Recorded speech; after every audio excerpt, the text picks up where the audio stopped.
What's up guys? Kumusta po kayong lahat?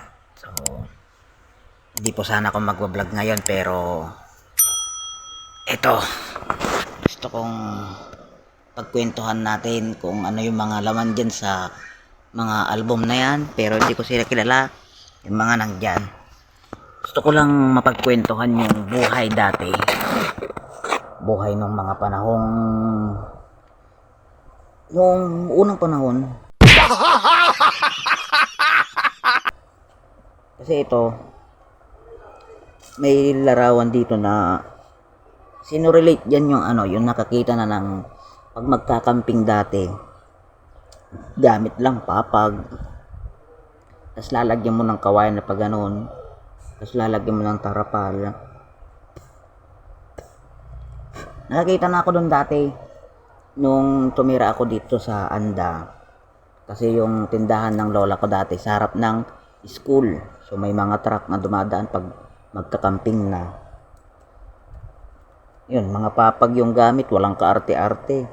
Ngayon naman, palakihan ng tent, paluwangan ng tent, pagandahan. Tapos ang sarap tignan itong mga larawan dito kasi alam mo yun, napakasimple ng buhay talaga dati Yung sabay-sabay kumakain yung mga estudyante sa plato, walang kaarte-arte, hindi mahiyain sa camera. Pag natutukan mo ng camera, cellphone. Diba? Hindi naman lahat, iilan lang. Kasi ito nagbo-bonfire. Nakikita ba? Yan. Bonfire. Bonfire ba? Tapos nasa paligid sila.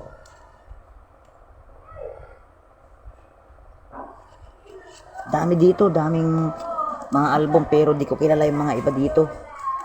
Halos lahat naman di ko kilala. Di ko nga alam kung buhay pa sila o sa makabilang daigdig na rin. Daigdig ba tawag? Basta doon. Kasi yung lolo ko dati guys, yung isang kapatid ni mamang dati na namayapa na rin, dating teacher, college teacher, public yata siya, public, private, di ko alam. Tapos ito yung mga picture niya nakuha. Meron pa ako dito nakita guys ng mga camera. Sino nakaabot pa ng mga ganito na camera? Yung mga linalagyan ng film, AA battery, mga ganito. Meron akong nakita dito 3. Ito nakagamit ako nito dati. Pinakialaman ko yung camera ni Lola dati. Pinagalitan ako kasi 'di ba film lang. Film lang tapos limited lang, hindi siya unli. Di tulad ngayon na cellphone, malaki storage mo. Pwede mo nang kuhaan lahat. Mga pangyayari. Pero maganda yung ganito kasi pag pinadevelop mo, ito na siya, album na. Hindi nga, tulad ngayon na pag nasa cellphone, biglang nasira. Lahat ng video, lahat ng picture, wala. Mawawala lahat.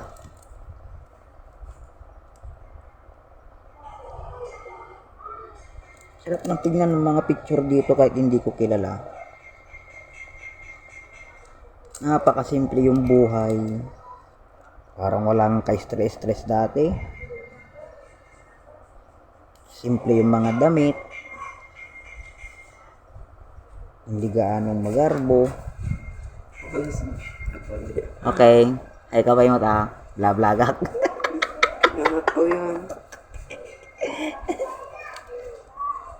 Nagpintas garod lang ni ngakit kita dagiti ko ide. Nagijipit picture ngay nga kadaanan. Nagsimple buhay da. Kaya dala ko ni Lola Ming Royal.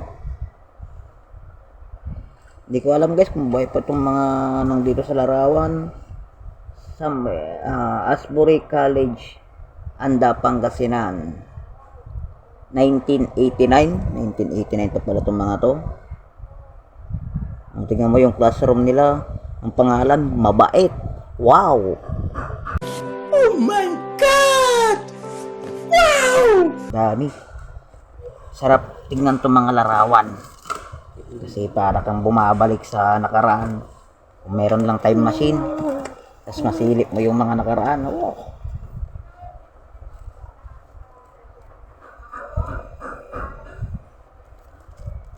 Oh, basketball.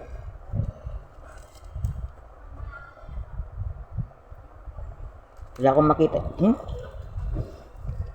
Alikab na pala yun. Wala akong mahanap na picture naming pamilya dito nung panahong 19 hindi ko alam.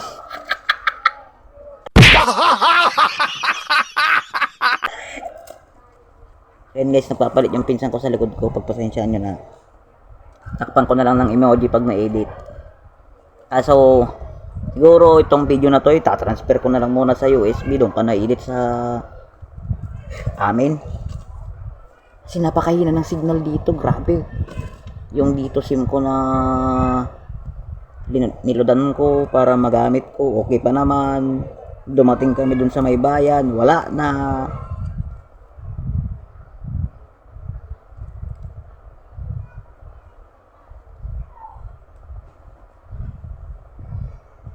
Ang luluwang pa dati ng ano. Puro ano to. Anong oras kayo nagbiyahe? 5 hours. 6 hours. Kaya kami nakadano nito. Napakahaba guys kasi tricycle lang ni Lolo yung gamit namin. Hindi nakaset up yung sprocket niya daw. Kaya, ayun. Yung talagang 4 hours. Naging 6 hours. Ay, 6 hours. Kulang-kulang 6 hours. Kasi nag-stop over pa kami dun sa St. Peter. Kasi nga, kaya kami umuwi dito para, dahil lamay nung lola ko. Tingnan nyo dati guys yung ano. Yung, takpan ko na lang yung ano, yung mukha nung nandito sa litrato. Kasi di ko alam kung okay lang mapakita. Tingnan nyo yung tent dati. Ayan yung sinasabi ko. Kawayan. Oh. Kawayan, lalagyan lang ng tolda o kaya sako. Muntalang ngayon, di mo na paghihirapan. Punta ka lang sa Shopee. Andyan na, i-deliver na. Ganito, oo. Ayan, tolda. Kikita ba? Ayan, tolda. O, di ba? Oh, maluwang kahit ilan kayo. Kahit umulan, hindi ka basa. Samantalang doon sa tent na nabibili. Shower ka man. May mga tent naman dati siguro ito yung mga mayroon ng pambili. Pero mas maganda talaga itong mga tolda. Napakakapal. Kaya kahit umulan, okay lang.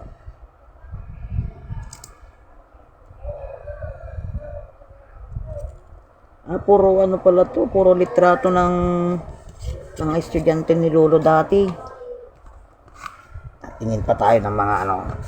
Babalik naman natin to sa tamang ayos mamaya.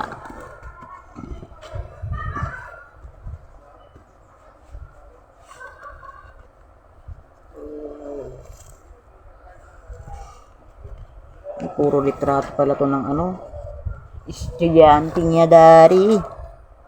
Hanap tayo ng ano, family picture. Kung meron. Pero kung meron man dito, check ako. Puro mga picture ng mayapa.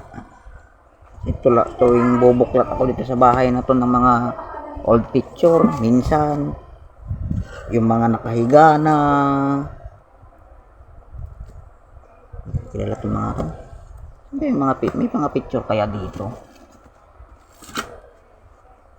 Diba ang sarap talaga pag yung ganong camera, yung may film na camera talaga kasi pag natapos mo na gamitin, tanggalin yung film, ipa-develop, lagay sa album, naka-preserve. Samantalang pag sa cellphone, picture ko ng picture, 1,000 na yung picture mo, di mo pinapa-develop. O, pag nasira yung cellphone na LCD o kaya di na nabuhay, eh di goodbye. Diba? Sayang yung mga kinuha ng mga picture.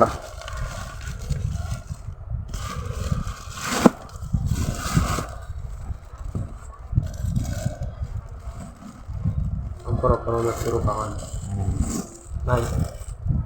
Ayan. Tama ako. Ano, mga tikad ko maging Ito makadami. Karkarupan tito itok. Sinabantot pa siya pa siya. Karkarupan tito itok. Picture ang ah. Picture nga. Picture ako. Karkarupan mo ko na. Dahil makita tayo. Ha? Dahil makita. Kita ka ulo. Dito sa Andang namimiss ko na pagkain yung barangin kung tawagin, sinigang sa sampalok, kaya yung binungay, ang suman ng anda. Nakakamiss na mga pagkain dito. Kaso yung mahilig dati na asawa ng lolo dito, lolo namin, eh namayapa na rin silang mag-asawa. So wala na yung mga nagluluto kasi mahirap guys pala lutuin yung yung binungay kasi lalagay siya sa kawayan, yung malagkit, tapos lagyan ng gata, tapos papalibutan yun ng gatong. Napakalakas na apoy, yung isang kuliglig na kahoy. Ang maluluto lang siguro nun nasa 15, 20, ganon. So ayun, nakakamiss lang ng mga pagkain dito. Yun, barangin. Di naman ako masyado sa crab. Meron dito crab, hipon, sugpo. Kaso mas gusto ko yung mga isda. Yung isda na merong isda na ayoko yung kung tawagin yung malansa. Kung kakaiba yung amoy. Kung tawagin dito maangtol. Mga maangtol na isda, yung mga ewan ko, hindi ako nababanguhan. Sabi nila mayroong party dito na may ganong tinda. Sabi nila sa kinakain yun. Pero di ko alam, di naman ako expert dyan. Tisyo, ikot naman kambala dyan tisyo. Pero yun sa bag tisyo. Ano naman, ito na yung may isang bota.